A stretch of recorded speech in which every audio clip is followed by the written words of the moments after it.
could get used to mornings like this. Just relaxing and enjoying the quiet. Absolutely. Though I think we might need more grapes soon.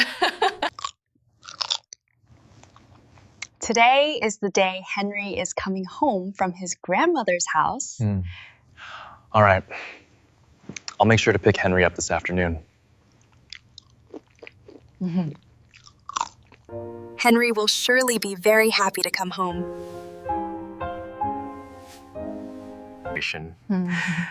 It had been a long time since the house had been filled with Henry's laughter. What's the message about? Henry is being very well behaved and eager to come home. Isn't that great? That's fantastic. Do we need to prepare any more food or small gifts for Henry? We should buy Henry's favorite food on the way home. Sounds good. I was thinking we should tackle Henry's room this weekend. Yeah. We can assemble the crib and organize all the little outfits. Oh, that sounds perfect. I'm so excited. Yeah. We should wash the blankets and pillows and tidy up the children's toys. Sounds good. Let's do it. Remember when we first met? It feels like yesterday. Oh, don't be silly. But yes, it does.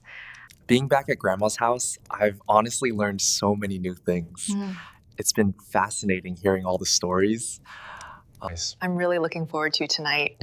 Yeah. The whole family will be together for dinner. Yeah. I'll cook your favorite dish myself to welcome our son home. Oh, Alex, that sounds wonderful. He'll love that. So is it done? Yes. What a relief. Henry must be counting down the hours until he gets home.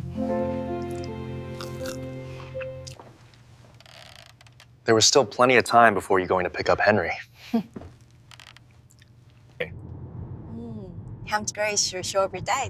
Henry must be really looking forward to meeting us. It's nice having some time alone, isn't it? I miss the kids so much too. After months of separation, the small road leading to Alex's mother's house seemed shorter than usual that day. Alex slowed down as he saw the familiar roof appear from behind the trees in front of the gate.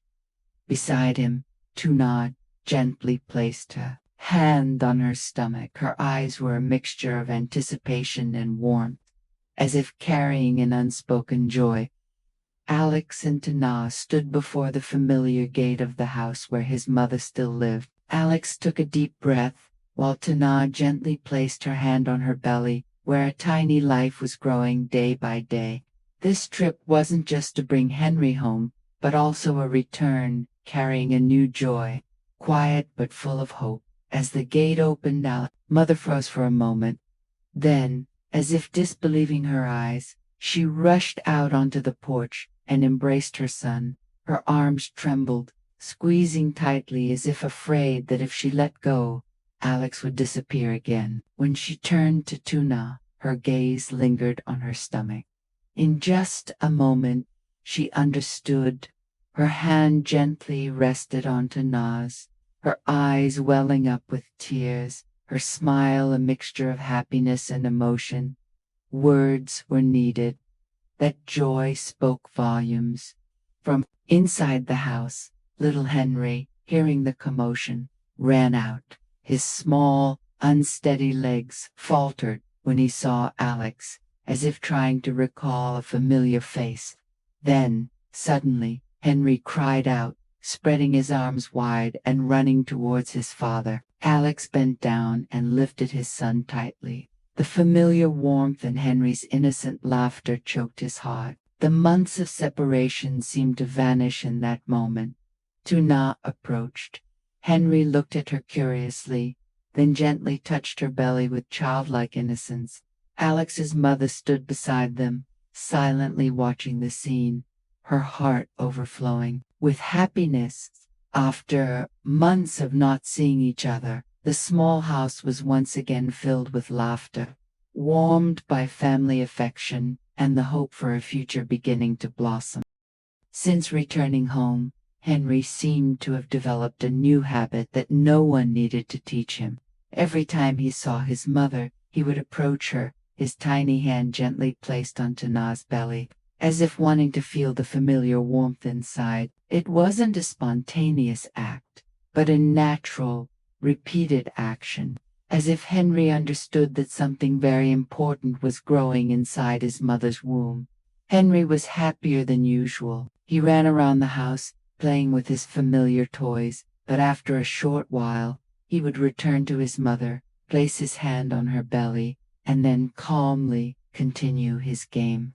Sometimes he would stand silently for a few seconds, his eyes fixed, his face innocent yet full of curiosity.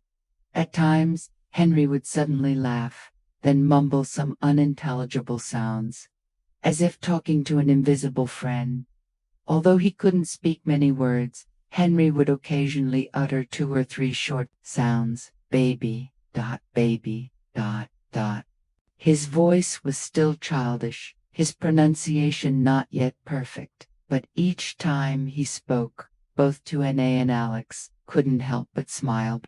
For Henry, those 2 simple words seemed to contain all the excitement and joy of a child about to become his older brother. Every time nhat heard her son say that, her heart softened. She bent down, taking Henry's small hand resting on her belly, clearly feeling the gentle connection between the 2 children. Alex stood nearby, silently observing, his heart filled with an indescribable happiness. He didn't need grand words. Just seeing his son happily embracing this change was enough to make him feel fulfilled. In the evening, when the whole family gathered together, Henry didn't forget his habit. Before going to bed, he lay close to his mother, his hand on her belly, softly repeating baby before gradually drifting off to sleep. In that peaceful moment, nhat and Alex looked at each other, understanding that their family was embarking on a new chapter, beginning with the innocent and pure joy of a 2-year-old boy, eagerly awaiting his siblings' arrival in the simplest way possible.